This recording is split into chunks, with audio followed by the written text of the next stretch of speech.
here is my first purchase of 2020.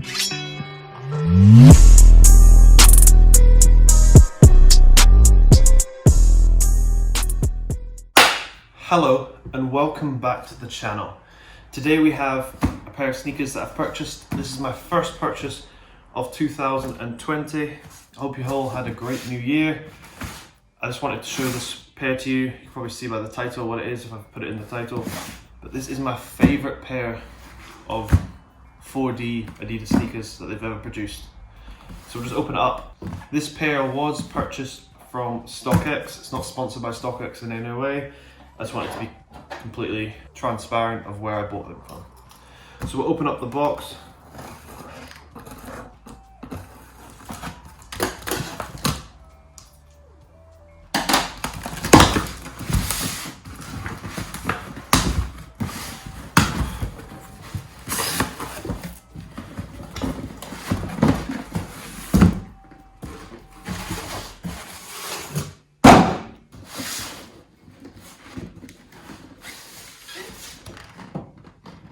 No idea where it does that.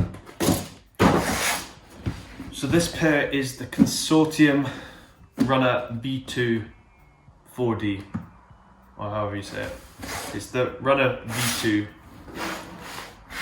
Alright, so it says on the label Consortium Runner Evo 4D. So I got this one in a size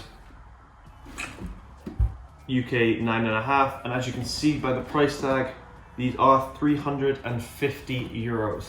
I obviously didn't pay that because on StockX they're going for a lot under retail. So I wanted to purchase these, however I looked on every website and they were sitting for around £300, but then I went on StockX and they were a lot cheaper, so I decided to pull the trigger. I just put in a bid and the bid was accepted. This is 100% authentic, so there's no need for a comparison or anything like that. So we'll open it up. And here is my first purchase of 2020. So obviously it came with the StockX sticker and the receipt, but I'm not showing you the receipt. Here's the other one. Pretty much it for the box. It says on the box, as you open it, the respect is mutual. Not really sure what that stands for. I probably should have done some research on this shoe itself.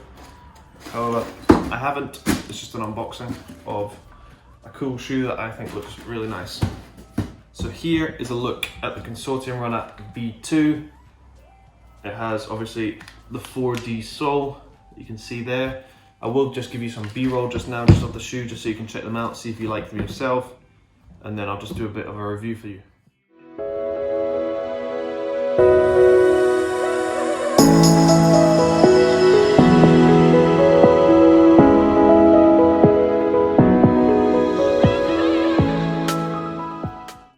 So now that you've seen the B-roll, do you actually like the shoe? Do you like this purchase? In my opinion, it looks really good. I'm a big fan of the 4D sole. It is incredibly comfy. Obviously, I don't think it's as comfy as Boost.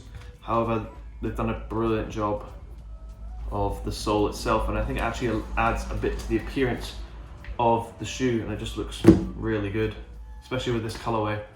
The almost dark grey, purpley upper, that just kind of goes with my hoodie slightly.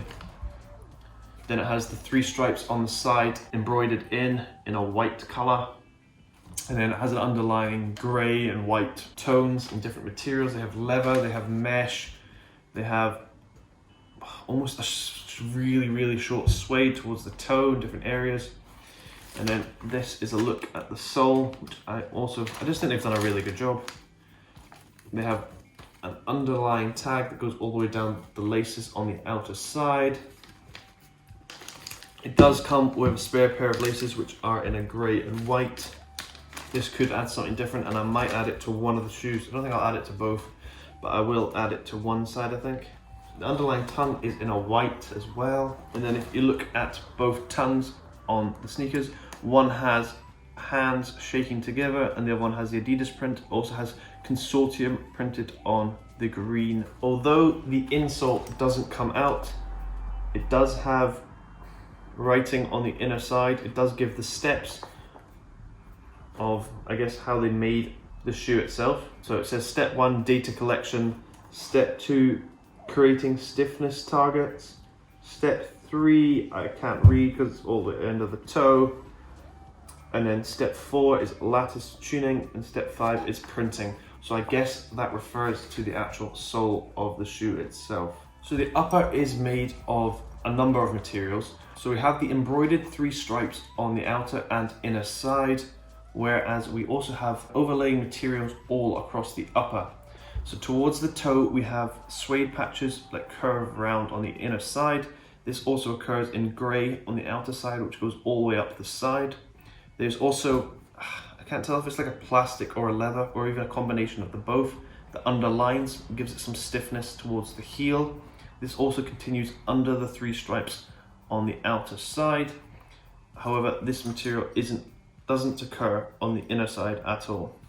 It is the same material that is placed all the way across the tongue, so it has a smooth finish to it.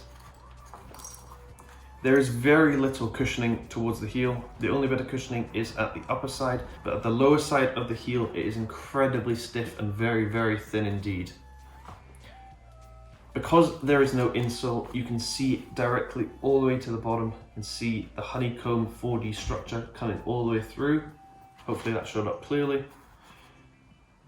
Overall, this shoe is very light. The heaviest part is definitely the sole. The upper is incredibly thin material, definitely made for running this sneaker.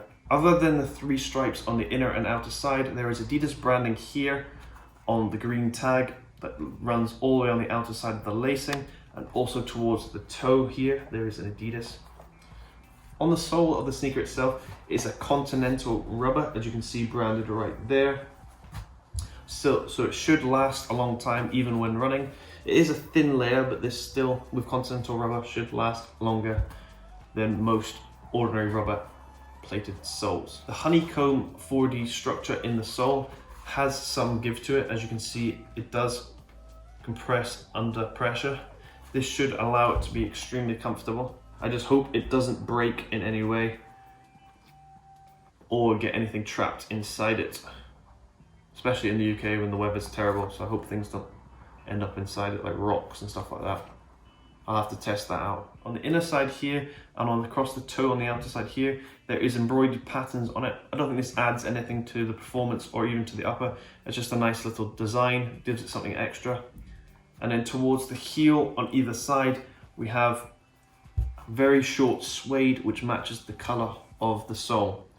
I do like how the colors kind of blend from the sole all the way around the sneaker. So obviously this tag, the actual inner side is a lime green, and then on the outer side here, it completely merges with the sole color. And then the upper is actually a dull kind of gray, navy, purple. It's kind of a mixture of them all. And this blends really nicely with the actual sole color itself. I think the color choices that they've used are incredibly good. Underneath the Adidas branding and curling up around the inner side and disappearing underneath the laces is a rubber material. It's a very thin rubber material. I think this is just so they could put the branding on, but it doesn't really add anything. Again, obviously the lace holes structure on the outer and inner side is a suede going around.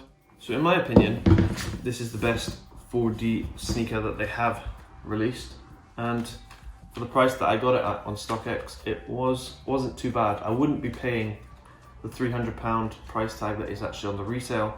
However, for the lowered price that I got it for, I'm pretty happy with it.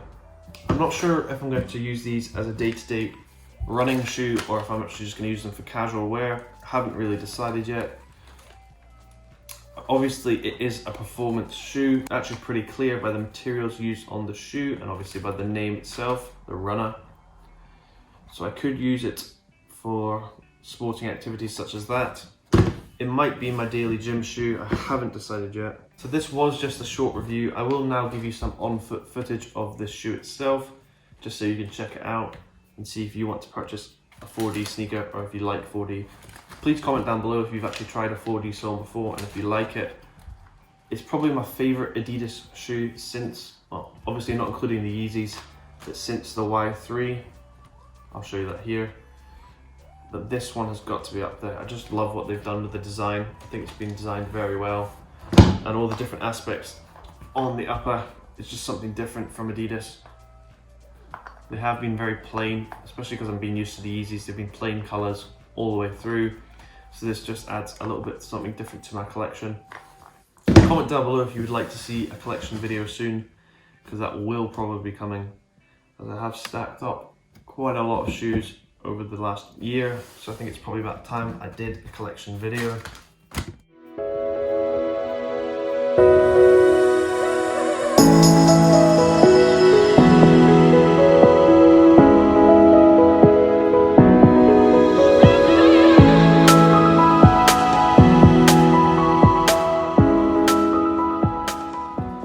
So having tried them on in the on-foot review, I can confirm they are incredibly comfortable. The upper, you can definitely feel is incredibly thin when you're actually putting on the shoe. It almost feels like you're not wearing anything at all. The only weight that is added is from the sole itself, but without this, it's almost like walking, not on Boost. You can feel the structure of the honeycomb beneath, but it's not an unpleasant experience. It is really nice to walk in these, and I can imagine them being incredibly comfortable to run in. To me, this is definitely a good purchase, and for it to be my first purchase of the year, I do really like these. Yeah, thank you very much for watching this video. It was just a short review of these sneakers themselves. Let me know if you actually like them or not. And would you purchase these for £300, or would you pass them for something else? This will probably be up as a test on my Instagram. Obviously they are retail, but if you don't know that, it will just be a nice little test for you on a 4D sole sneaker. So stay tuned to that. Please subscribe to the channel. It really does help it grow. It helps me buy sneakers to review and help me buy sneakers just to collect, because that's what I like to do. But yeah, thank you very much, and I hope you have a great day.